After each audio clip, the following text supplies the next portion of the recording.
Eu não tenho uma nominata aqui.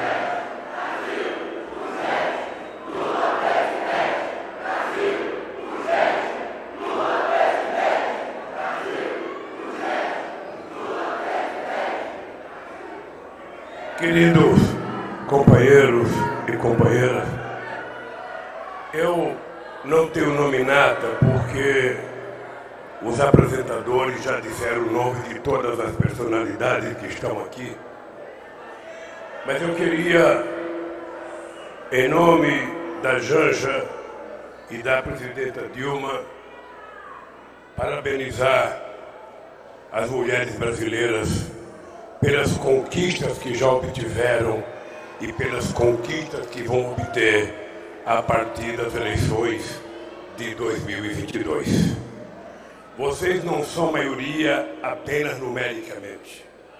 Vocês são maioria na capacidade de elaboração de propostas e na capacidade de luta. Vocês só têm uma coisa: acreditar em vocês. Se vocês acreditarem, transforme isso na causa principal e as mulheres poderão ser maioria em todos os lugares que ontem parecia impossível para vocês. Então, minha solidariedade a todas as mulheres.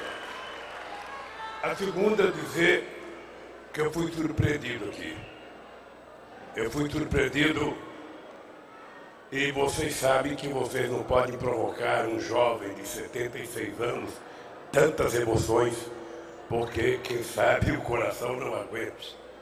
E eu digo sempre que, pelo fato de ser corintiano, eu acho que o coração está mais batido, mais calejado, e não há emoção que consiga fazer com que isso aconteça comigo.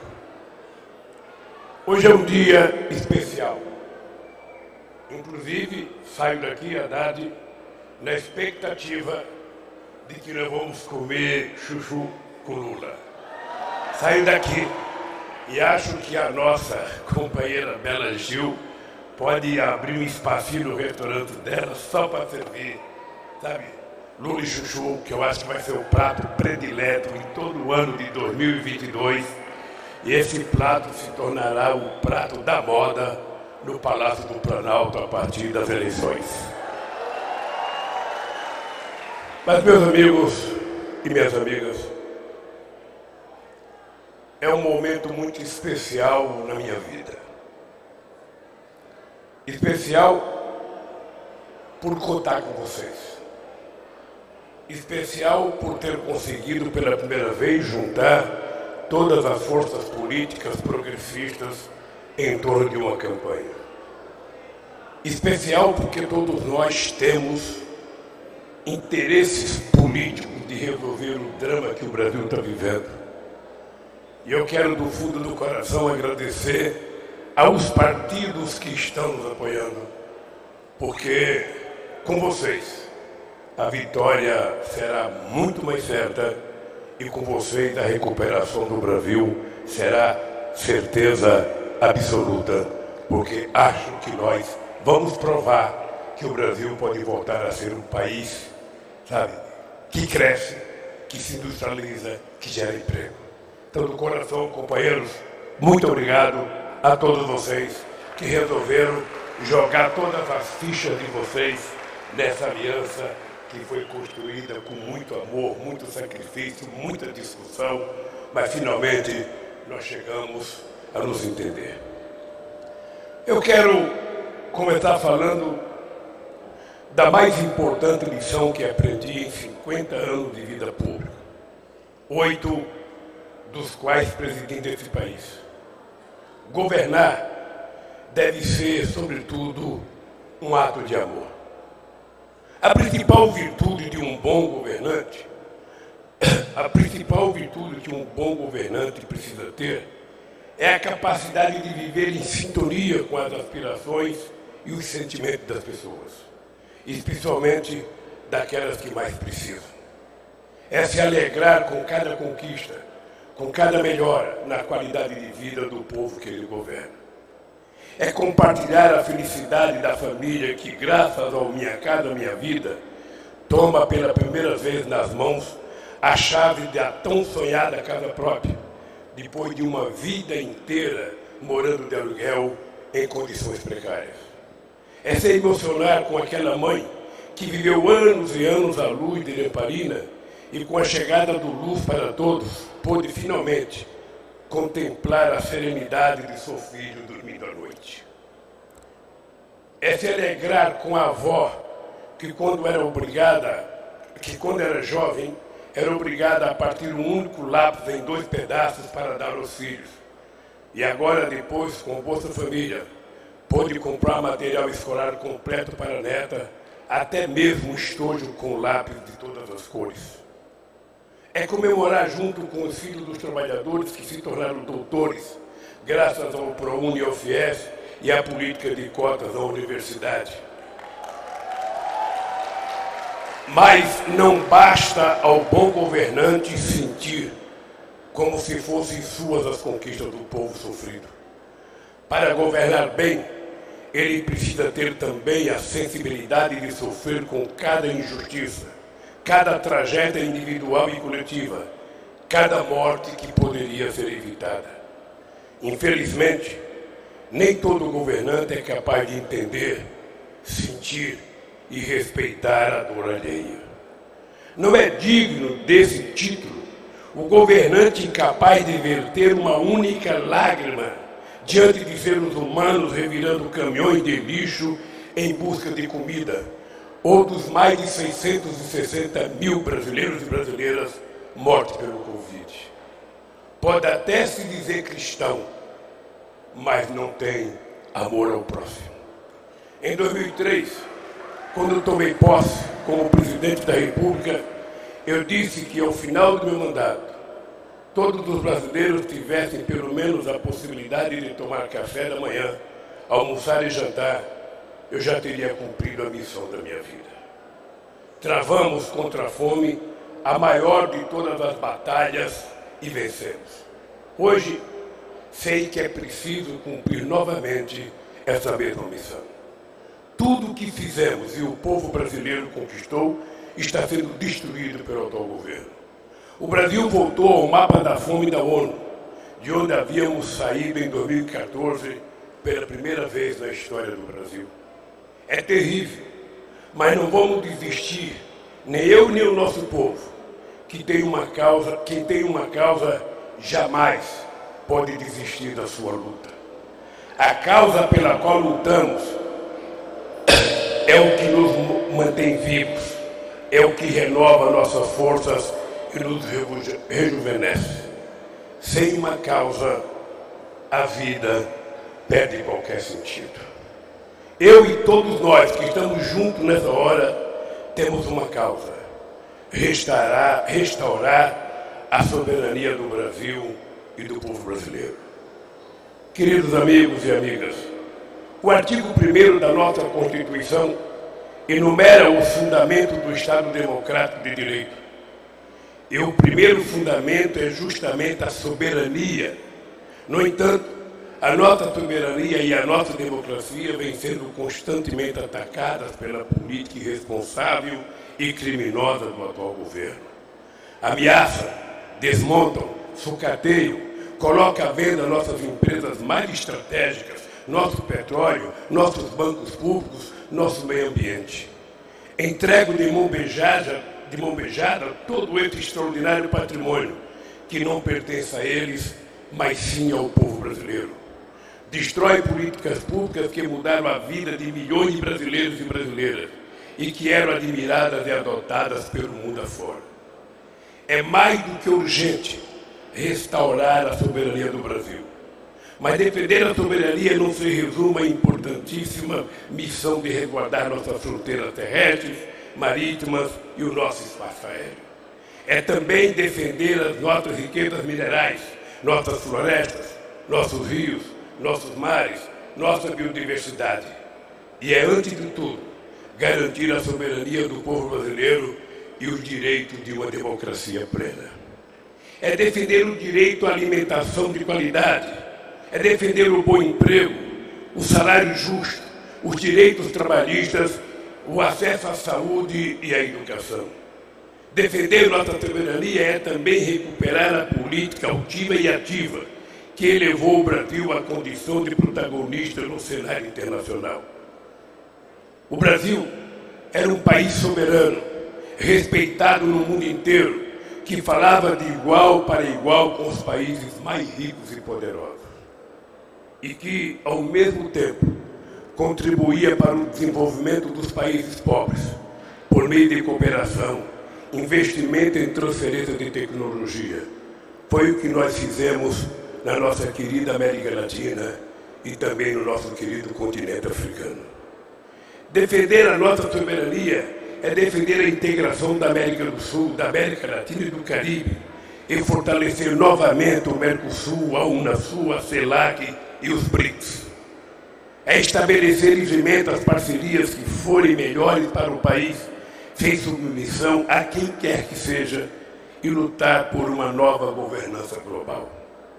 O Brasil é grande demais para ser relegado a esse triste papel de palha do mundo, por conta da submissão do negacionismo, da truculência e das agressões a nossos mais importantes parceiros comerciais, causando enormes prejuízos econômicos ao país. Meus amigos e minhas amigas, defender nossa soberania é defender a Petrobras, que vem sendo desmantelada e sucateada, dia após dia. Colocar à venda as reservas do pré-sal, entregar a BR Distribuidor e os gasodutos, interromper a construção de algumas refinarias e privatizar outras. O resultado desse desmonte é que somos autossuficientes em petróleo, mas pagamos por uma das gasolinas mais caras do mundo, cotada em dólar, enquanto os brasileiros recebem seus salários em real.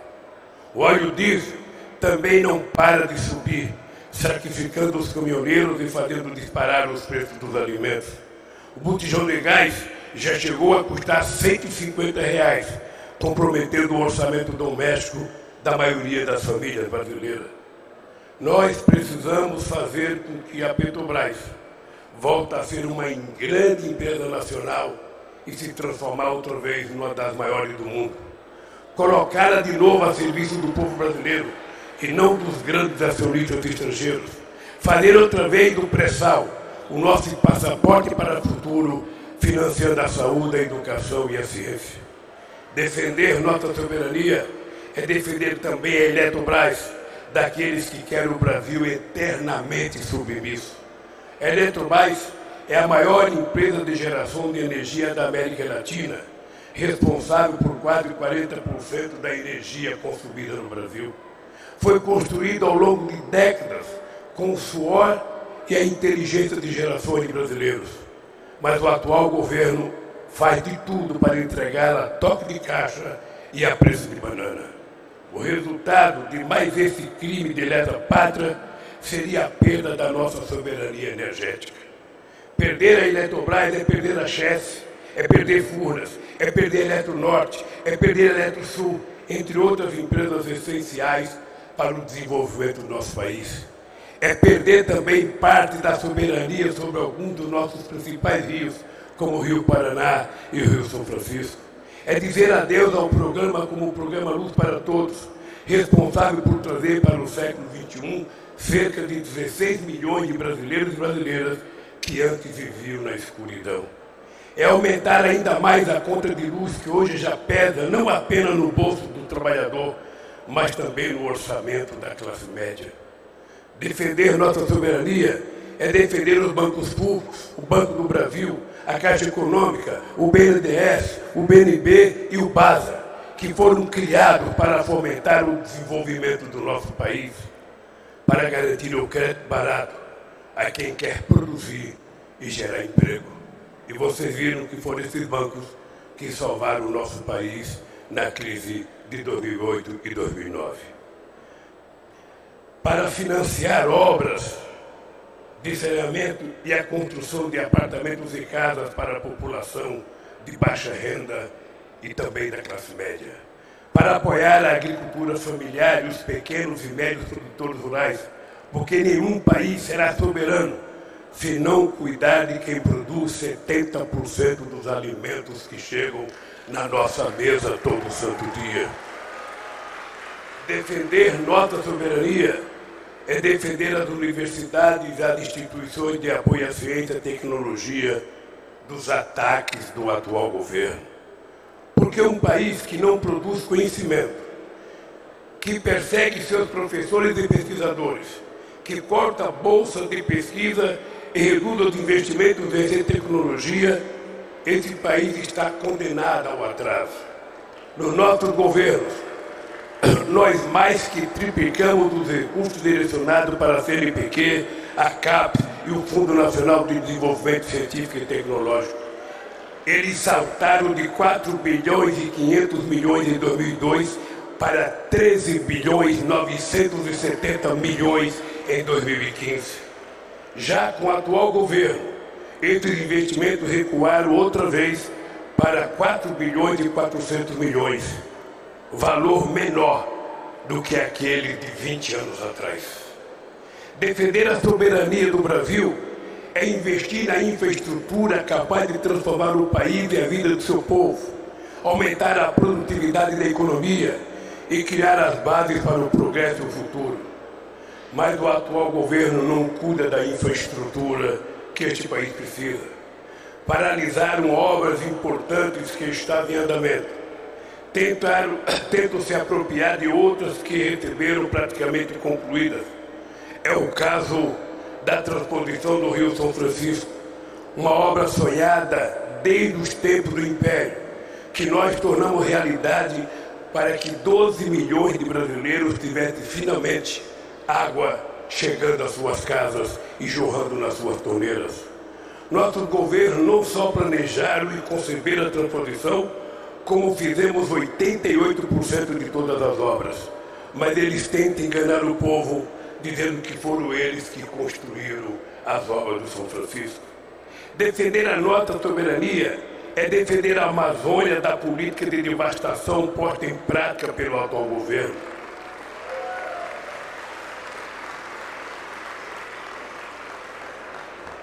Nos nossos governos, reduzimos em 80% o desmatamento da Amazônia, contribuindo para diminuir a emissão dos gases de efeito estufa que provocam o aquecimento global. Mas os cuidados com o meio ambiente vão além da defesa da Amazônia e de outros biomas.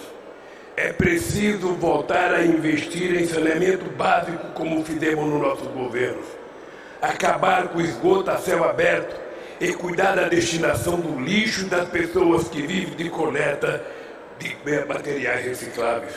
Cuidar do meio ambiente é, antes de tudo, cuidar das pessoas. É buscar a convivência pacífica entre o desenvolvimento econômico e o respeito à flora, à fauna e aos seres humanos. A transição para um novo modelo de desenvolvimento sustentável é um desafio planetário e vocês serão desafiados daqui para frente a pensar um outro modelo e um outro jeito de desenvolvimento. Também nesse sentido, temos muito a aprender com os povos indígenas, guardiães ancestrais do meio ambiente.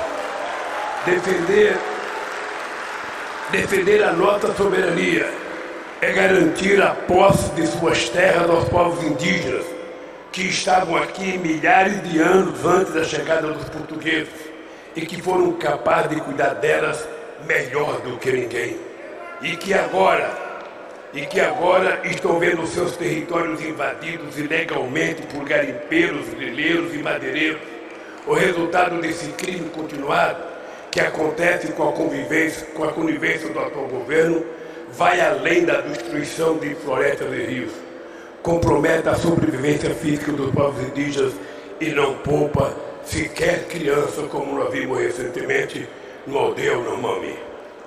É dever do Estado garantir a segurança e o bem-estar de todos os seus cidadãos e cidadãs, que merecem e devem ser tratados com respeito.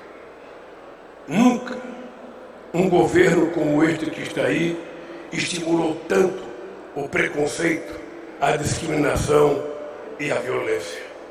Nenhum país será soberano enquanto milhares enquanto mulheres continuam a ser assassinadas pelo simples fato de serem mulheres.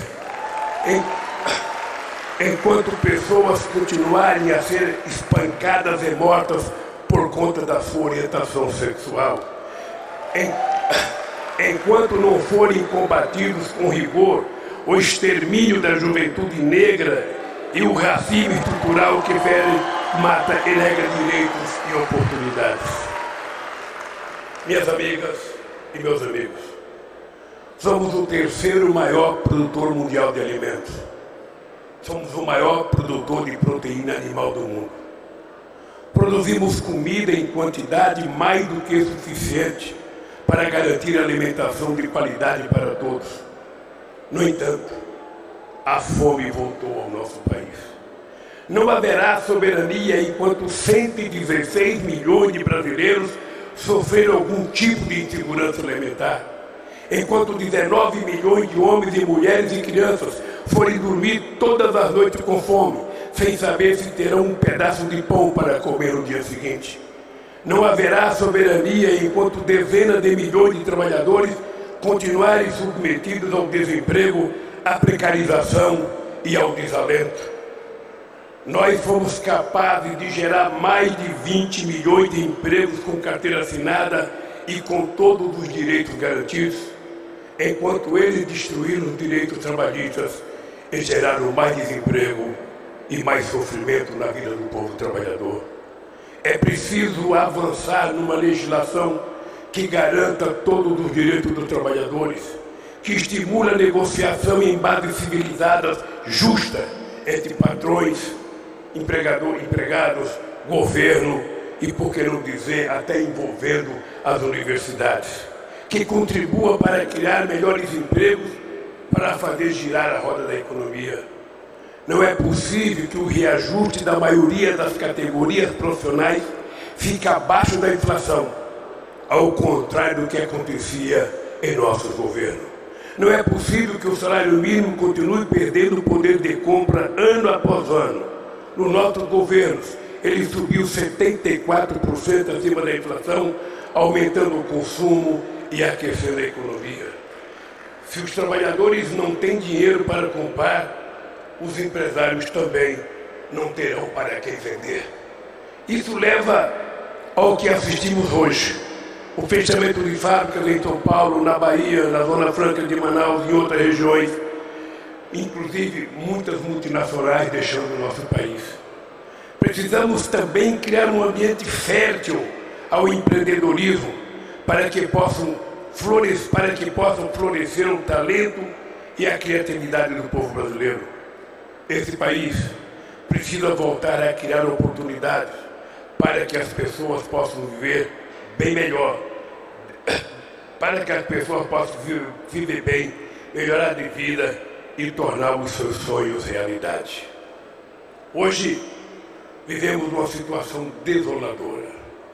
Um país cujo maior desejo de sua juventude é ir embora para o exterior em busca de oportunidades. Esse país nunca será soberano. Precisamos voltar a investir em educação de qualidade, da creche ao pós-doutorado. Não haverá soberania enquanto a educação continuar a ser tratada como gasto desnecessário e não como investimento essencial para fazer do Brasil um país desenvolvido e independente.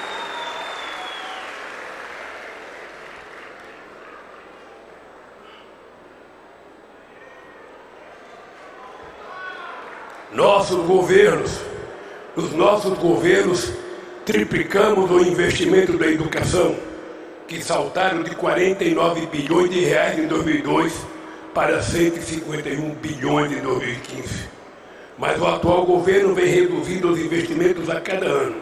O resultado é que o orçamento do MEC para 2022 é o menor dos últimos 10 anos no país. Assim como a educação, também a saúde tem sido tratada como descaso pelo governo. Hoje falta investimento, profissionais da saúde e medicamentos. Sobram doenças e mortes que poderiam ser evitadas. Não fosse o SUS e os corajosos trabalhadores e trabalhadoras da saúde, a irresponsabilidade do atual governo nessa pandemia teria custado ainda muito mais vidas. Um dos maiores orgulhos dos nossos governos foi cuidar com muito carinho da saúde do povo brasileiro. Criamos o SAMU, criamos a farmácia popular, criamos as UPAs 24 horas, fizemos o Mais Médicos e levamos profissionais da saúde às periferias das grandes cidades e às regiões mais remotas e longínquas do nosso país. Nós praticamente dobramos o orçamento da saúde, que passou de 64 bilhões e 800 milhões em 2003 para 120 bilhões e 400 milhões em 2015. Nenhum país será soberano se o seu povo não tiver acesso à saúde, educação, emprego, segurança e alimentação de qualidade. Mas a cultura também precisa ser tratada como um bem de primeira necessidade. Não haverá soberania enquanto o atual governo continuar tratando a cultura e os artistas como inimigos a serem abatidos e não como geradora de riqueza para o país e um dos maiores patrimônios do povo brasileiro. Nós precisamos da música, do cinema, do teatro, da dança, das artes plásticas. Precisamos de livro em vez de armas. A arte preenche a nossa existência. Ela é, ao mesmo tempo, capaz de retratar e reinventar a realidade. A vida como ela é e como ela poderia ser. Sem a arte, a vida fica mais dura, perde um dos seus maiores encantos. Por isso, nós vamos apostar muito na cultura e transformar a cultura numa indústria de fazer dinheiro e gerar emprego nesse país para o povo viver dignamente. Meus amigos e minhas amigas, durante nossos governos, promovemos uma revolução democrática e pacífica nesse país. O Brasil cresceu e cresceu para todos. Combinamos o crescimento econômico com a inclusão social. O Brasil se tornou a sexta maior economia do planeta e, ao mesmo tempo, referência mundial no combate à extrema pobreza e à fome. Deixamos de ser o eterno país do futuro para construirmos nosso futuro no dia a dia, em tempo real. Mas o atual governo fez o Brasil despencar para a 12ª posição no ranking das maiores economias. E a qualidade de vida também caiu de forma assustadora e não apenas para os mais necessitados. Os trabalhadores e a classe média também foram atingidos em cheio pelo aumento descontrolado da gasolina, dos alimentos, dos planos de saúde e das mensalidades escolares, entre tantos outros custos que não param de subir. Viver ficou mais caro. Nesse primeiro trimestre de 2022, a renda familiar dos brasileiros desabou para o menor nível dos últimos 10 anos. O resultado é que praticamente 77,7% das famílias está endividada. E o mais triste é que grande parte dessa dívida dessas famílias está se endividando não para pagar a viagem de férias com os filhos, ou a reforma da casa própria, ou a compra de uma televisão ou de uma geladeira. Eles estão se endividando para comer. Ou seja, o Brasil voltou a um passado sombrio que havia superado. É para conduzir o Brasil de volta para o futuro, nos trilhos da soberania, do desenvolvimento, da justiça, da inclusão social, da democracia e do respeito ao meio ambiente, que nós, todos aqui, precisamos assumir o compromisso de voltarmos a governar esse país. O grave momento que o país atravessa, um dos mais graves da nossa história, nos obriga a superar eventuais divergências para construirmos juntos uma via alternativa à incompetência e ao autoritarismo que nos governa. Nunca me esqueço das palavras do saudoso Paulo Freire, o maior educador brasileiro de todos os tempos, uma das principais referências da pedagogia mundial, cujo centenário de nascimento comemoramos justamente em 2022. Dizia o nosso querido Paulo Freire: é preciso unir os divergentes para melhor enfrentar os antagônicos. Vocês perceberam que parece que o Alckmin tinha lido a mesma frase do Paulo Freire quando ele fez o discurso dele. E nem eu sabia do discurso do Alckmin e nem ele sabia do meu. Vocês percebem que nós estamos pensando muito parecido e vocês percebem que o prato Chuchu e Lula vai ser um prato extraordinário que vocês poderão começar a comer hoje aqui em São Paulo e voltando para os estados de vocês, comam bastante, porque o Brasil vai precisar de muita saúde. Tem muita energia esse prato, vocês podem ter certeza disso. Se queremos unir os democratas de todas as origens e matizes, das mais variadas trajetórias políticas, de todas as classes sociais, de todos os credos religiosos, para enfrentar e vencer a ameaça totalitária, o ódio, a violência, a discriminação, a exclusão que pesam sobre o nosso país. Queremos construir um movimento cada vez mais amplo de todos os partidos, organizações e pessoas de boa vontade que desejam de volta a paz e a concórdia ao nosso país.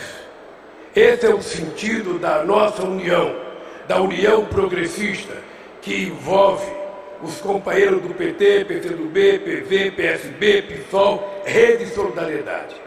Todos dispostos a trabalhar, não apenas pela vitória de 2 de outubro, mas pela reconstrução e pela transformação do Brasil, que será mais difícil do que ganhar as eleições.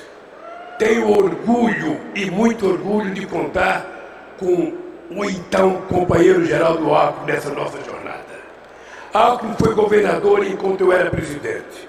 Somos de partidos diferentes, fomos adversários, mas também trabalhamos juntos e mantivemos o diálogo institucional e o respeito pela democracia.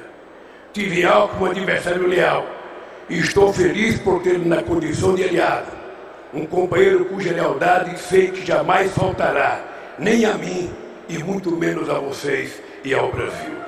Queridas amigos e queridos amigos, quando governamos o país, o diálogo foi nossa marca registrada. Criamos importantes mesas de negociação e conselhos de participação da sociedade civil junto a todos os ministérios. Além disso, realizamos 74 conferências de âmbito municipal, estadual e nacional, com a participação de milhões de pessoas, para discutir os mais diferentes temas: saúde, educação, juventude, igualdade racial, direitos da mulher, comunicação, segurança pública e tantos outros. Dessa extraordinária experiência democrática e participação popular, nasceram parte das várias políticas públicas que nós conseguimos implantar e mudar o Brasil. Agora, precisamos de novo mudar o Brasil. Vamos precisar convocar tudo outra vez, chamar todas as pessoas. A nossa sorte é que algumas pessoas já não existem mais. Mas nós renascemos nos nossos filhos, renascemos nos nossos netos, renascemos nos nossos bisnetos e nós vamos encontrar uma juventude mais ávida, com mais vontade de lutar do que aqueles que lutaram no nosso governo.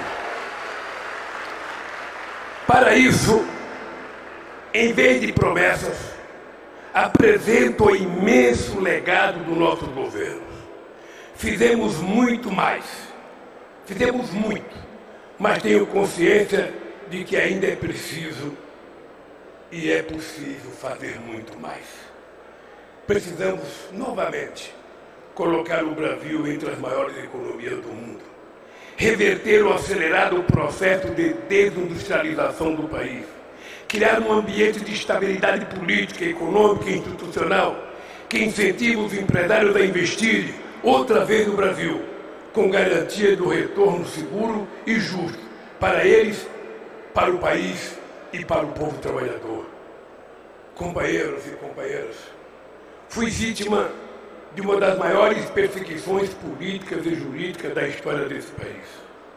Fato reconhecido pela Suprema Corte Brasileira e pela Organização das Nações Unidas. Mas não espere de mim ressentimento, mágoas ou desejo de vingança.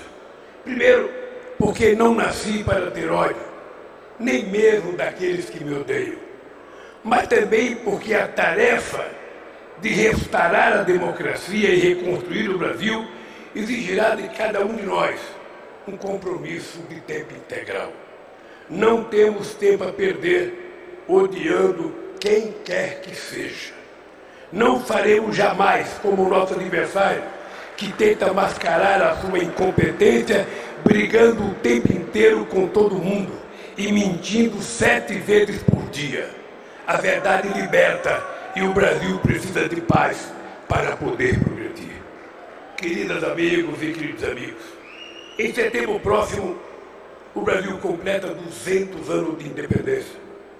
Mas poucas vezes na história a nossa independência esteve tão ameaçada. Felizmente, para comemorar o 7 de setembro, a menos de um mês das eleições de 2 de outubro, felizmente vamos comemorar o 7 de setembro, a menos de um mês das eleições de 2 de outubro, quando o Brasil terá a oportunidade de reconquistar sua soberania.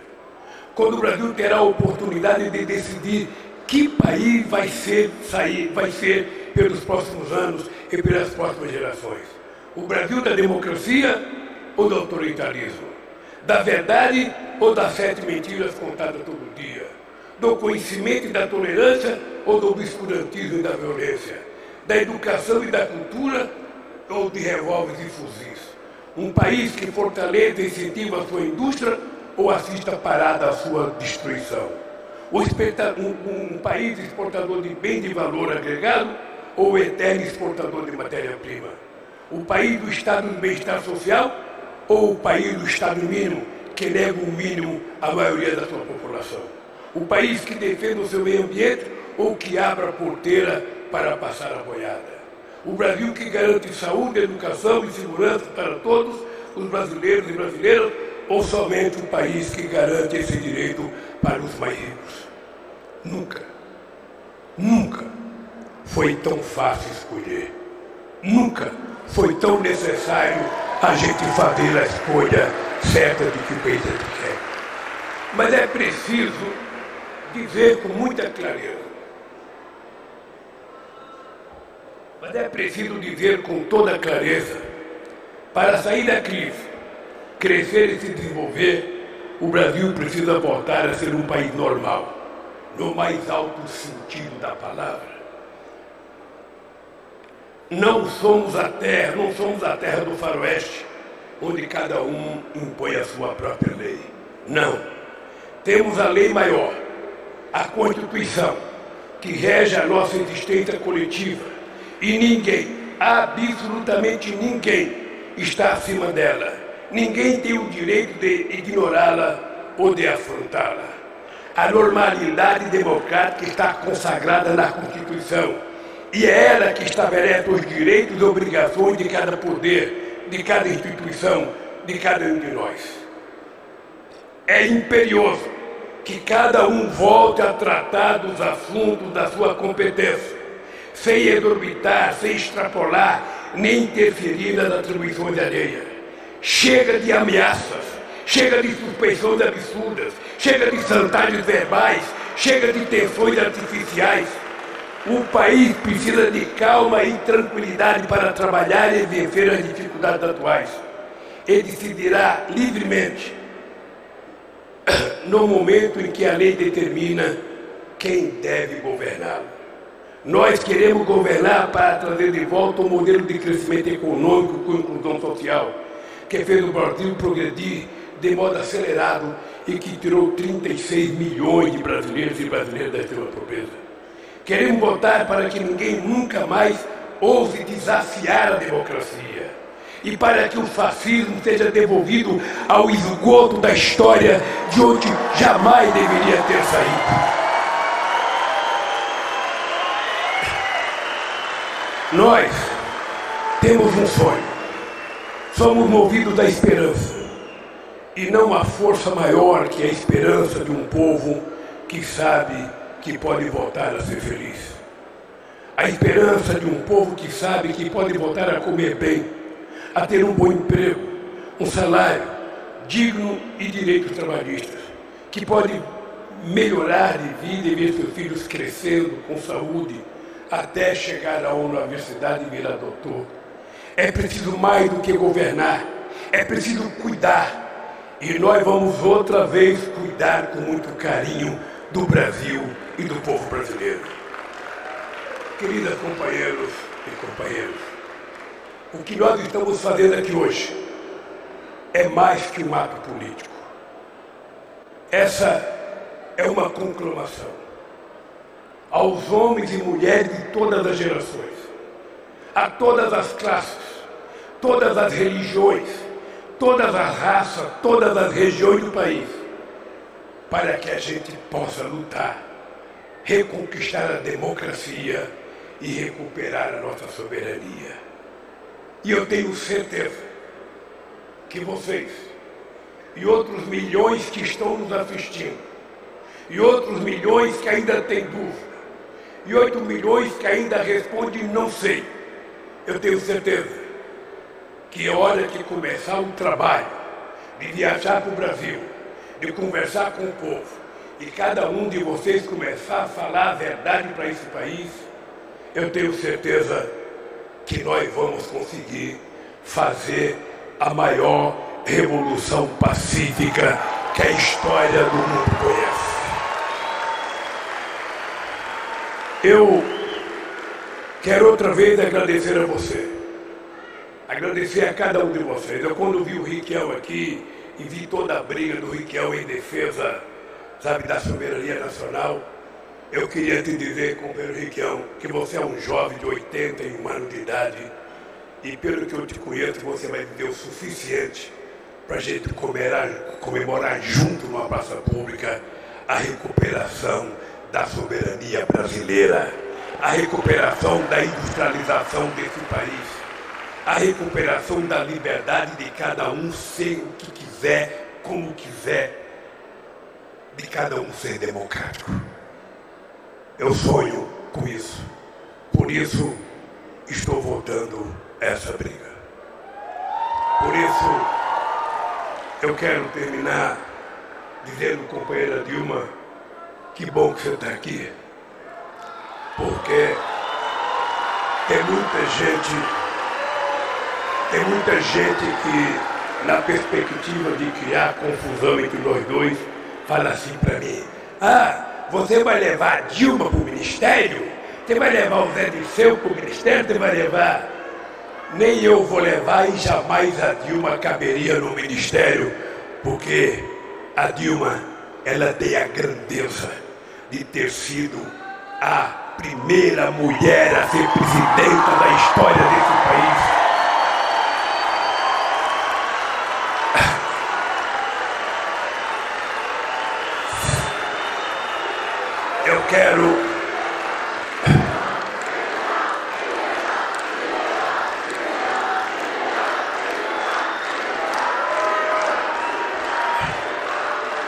Eu quero te dizer, Dilma, eu quero te dizer que você não vai ser minha ministra, mas você vai ser minha companheira de todas as horas, como você foi desde o dia que nós nos conhecemos. As pessoas neste país precisam aprender o que é relação de companheirismo, o que é relação de amizade. Eu quero dizer para todos vocês, eu quero voltar efetivamente com o coração mais brando do que eu já tive em qualquer momento. A presença da Janja aqui e o que ela falou é a consagração. Eu estarei casando esse mês E, portanto, você tem que saber que um cara que tem 76 anos e está apaixonado como eu estou, que está querendo casar, só pode fazer o bem para esse país, que tem tanta gente com a cabeça doente, e nós vamos curar esse país. Companheiros e companheiras, eu quero terminar agradecendo a todos vocês, companheiros que vieram para cá, a todos os companheiros e companheiras, mas sobretudo agradecer ao pessoal que trabalhou à noite para organizar isso aqui. A gente chega aqui, está tudo montadinho, carpete, está tudo televisão, mas teve um grupo de pessoas que a gente nem conhece, que trabalhou até a hora que nós começamos a falar, para que a gente pudesse realizar esse nosso sonho. A partir de agora, se prepare, porque nós vamos começar a percorrer esse país e nós queremos muita gente na rua, nós queremos muito aliados e ninguém pode ter medo de provocação. É proibido ter medo de provocação. É proibido ter medo de fake news. É proibido ter medo de provocações via Zap, via Instagram. Ou seja, nós vamos vencer essa disputa pela democracia distribuindo sorriso, distribuindo carinho, distribuindo amor, distribuindo paz e criando harmonia. Um abraço, companheiros, e até o dia 2 de outubro, se Deus quiser. Eu tenho certeza que nós precisamos muito. Que Deus abençoe a todos nós. Que Deus abençoe o país, porque esse país está precisando da graça para poder se livrar desse autoritarismo que nós estamos governando. No fundo do coração, um beijo para todos vocês.